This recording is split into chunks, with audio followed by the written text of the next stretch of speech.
এই যে ছোটবেলার সেই আকর্ষণীয় গাছ, এটা আপনারা কি নামে ডাকেন আমি সঠিক জানি না। এই যে দেখেন, এগুলো আমরা ছোটবেলা আগে খাইতাম। এই যে এগুলোর ভিতরে এই বিচি আছে, এগুলো আর কি ছোটবেলা খাইতাম। এই যে এটা পাকলে এটা অনেক মজাই লাগবে আর কি ছোটবেলা। আপনারা এটা কি নামে ডাকেন এটা অবশ্যই কমেন্ট করে জানাবেন। অনেকদিন পরে গ্রামে আসলাম, অনেকদিন পরে এটা চোখে পড়লো, তাই আর কি একটু ভিডিও করলাম।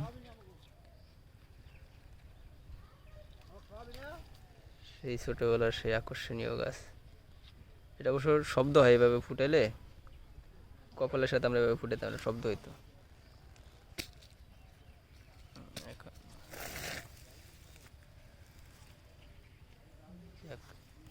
দেখো অনেক ভালো লাগলো অনেকদিন পরে।